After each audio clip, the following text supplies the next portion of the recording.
सत्यराम। कल प्रसंग चल रहा था कि आप सवारत सब सगे प्राण स्नेही नाय, प्राण स्नेही राम है कैसा दुख लिमाय। उसी बात को दूसरे शब्दों में आज फिर कह रहे हैं। सुख का साथी जगत सब, दुख का नाही कोई, दुख का साथी साइया दादू सदगुरु होय। वाह वाह, उसी बात को कह रहे हैं। सुख का साथी जगत सब, सारा संसार सुख का साथी है महाराज। हंसोगे तुम तो हंसेगी ये दुनिया, रोओगे तुम तो न रोएगी ये दुनिया। महाराज तुम हंसोगे तो तुम्हारे साथ में आनंद लेने के लिए दुनिया आ जाएगी, पर तुम रोओगे, कष्ट रोगे, तुम्हारे साथ कोई नहीं आएगा। तो दादू जी महाराज कहते हैं सुख का साथी जगत सब, दुख का नहीं कोई। दुख के अंदर कोई साथ नहीं देता महाराज, तो फिर कौन देता है? दुख का साथी साइया। दुख का साथी तो परमात्मा है, दादू सदगुरु हो या सदगुरु होता है। एक महाराज कोई सेठ का लड़का था, वो साधु के पास में सत्संग करने के लिए जाया करता था।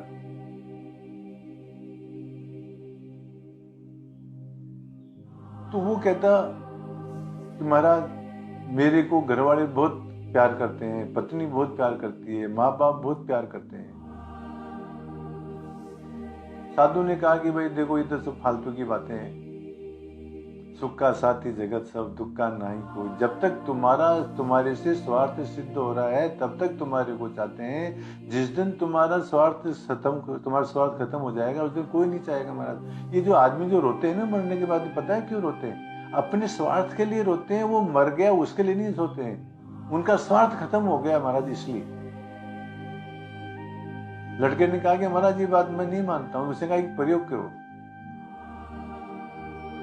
शिष्य ने कहा कि बताओ। तो उन्होंने कहा कि तुम इस प्रकार से करो। उनको कुंभक सिखा दिया, श्वास रोकने की विधि, और कहा कि भोजन वगैरह बना करके और तुम जाकर के अपना पैर जो है, एक उसके हवेली में दो खंबे लगे हुए थे पास में, उसमें फंसा करके और तू गिर जाना, फिर आगे मैं देख लूंगा, तू भी देख लेना क्या होता है। उसने कहा कि आज तो भूख लग रही है, खीर पूरी बनाओ। पत्नी ने खीर पूरी बनाई, पोहे बनाए। जो ही भोजन तैयार हुआ, उसने अपना पैर फंसा करके उस खंबे के अंदर और कुंभक खींच लिया, सांस रोक लिया। मालूम पड़ा कि जो है ये तो मर गया। पत्नी ने सोचा कि मतलब ये सुबह सुबह मर गया, शाम तक तो उठेगा नहीं है, सारे दिन और कल तक जो भूखा रहना पड़ेगा, इसलिए पहले भोजन तो कर लो। तो उसने फटाफट खीर खा कर ली और फिर हल्ला मचाया कि ये क्या हो गया। सबके सब आए, देखे क्या बात हुई, कि ये तो मर गया। अब इसको निकालें कैसे? किसी खंबा तोड़ दो ताकि निकाले तो सही। पत्नी कहती है कि खंबा तोड़ दोगे तो ये बिल्डिंग गिर जाएगी, ये फिर खंबा कौन लगाएगा? ये मर तो गए, इनका टांग ही काट दो। लो,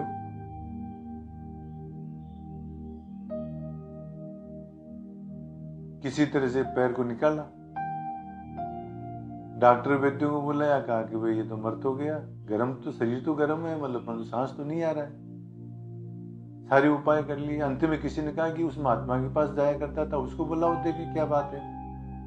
महात्मा जी को बुलाया। महात्मा जी ने देखा, उन्होंने कहा कि भाई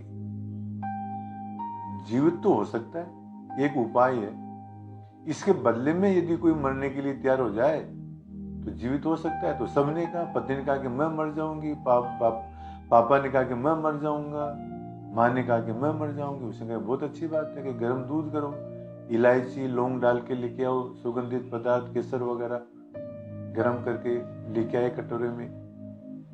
साधु महात्मा ने माथे के ऊपर 3-4 बार उसको कटोरे को फेरा, सारे शरीर पर 3-4 बार फेरा रख करके और मंत्र बोले और कहा कि अब जो है इसकी मृत्यु इस कटोरे के दूध में आ गई है।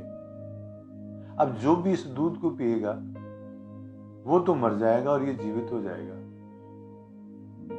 तो सेठ जी को कहा कि लो सेठ जी पियो। सेठ जी कहते हैं महाराज मरने के साथ, मरने वाले से मरा थोड़ी जाता है महाराज, अपने सेठानी से कहा कि तू पी ले। सेठानी ने कहा कि महाराज और कोई लड़का हो जाएगा, मरे हुए साथ मरा थोड़ी जाता है। इस प्रकार सबको कहा, कोई मरने के लिए तैयार नहीं हुआ। अंत में साधु ने कहा कि मतलब साधु को किसी ने कहा कि महाराज आप पी जाओ, आपका बहुत अच्छा भंडारा करेंगे, छतरी बना देंगे, चरण प्रतिष्ठा कर देंगे। साधु तो वैसे ही परमार्थी होते हैं। चलो साधु ने कहा कि चलो कोई बात नहीं, भाई मैं पी लेता हूं, परंतु शर्त एक यही है कि यदि ये जीवित हो जाता है तो इसको मेरे चेला बनाना पड़ेगा। तो बना देंगे महाराज। साधु पीने लगा तो किसी ने कहा कि दूध पीते हुए थोड़ी मरता है बाबा कोई कहने लगा कि बस अब जहर सड़ने वाला है, ये मरने वाला है। थोड़ी देर के अंदर वो लड़का वो कहा कि उठ, वो उठा नहीं। तो उसने कहा अरे बाबा मार के उठेगा क्या, उठ जा अब तो वो उठ गया।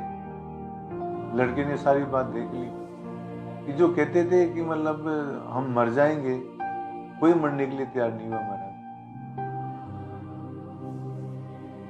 तो उसी बात को दादू जी महाराज कहते हैं, सुख का साथी जगत सब, दुख का नाही कोई, दुख का साथी साहिया, दादू सतगुरु हो।